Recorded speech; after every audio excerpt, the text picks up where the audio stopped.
জয় গুরু, জয় বিষ্ণু ভগবান, জয় সোনার স্বামী, জয় দুখরার স্বামী। এই মন্দিরে যিনি প্রতিষ্ঠাতা, আমি তার সাথে একটু কথা বলার জন্য এখানে সেই আমার শিষ্যদেরকে নিয়ে আমি এই মন্দিরে এসেছি।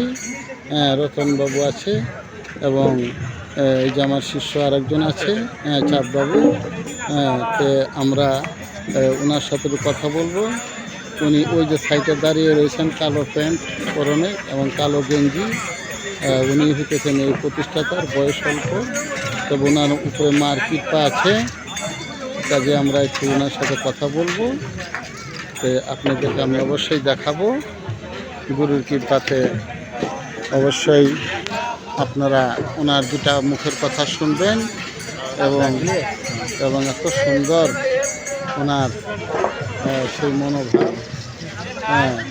তো দেখেন এখানে কত সুন্দর মেলার আয়োজন করা হয়েছে এবং এই মেলার আয়োজনের মধ্যে অনেক অনেক লোকজনের এখানে সমাগম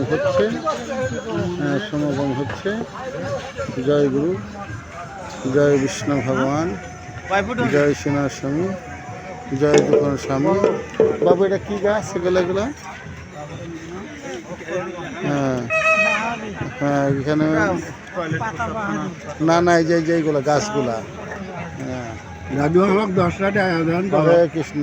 বেশি দিলে হবে না? বাবা হরে কৃষ্ণ, হরে কৃষ্ণ, হরে কৃষ্ণ, হরে কৃষ্ণ, হরে কৃষ্ণ, রাধে, জয় রাধে, জয় রাধে, জয় রাধে, জয় রাধে। এই যে একটা ভক্ত পেলাম। ভক্ত মনে করেন যে আসলে মন্দিরে গেলে পরে ভক্তের দর্শনই হয়। বাবা খুরচা আছে না বাবা? দাও বাবা, 10 টাকা দাও। খুরচা তো নাই।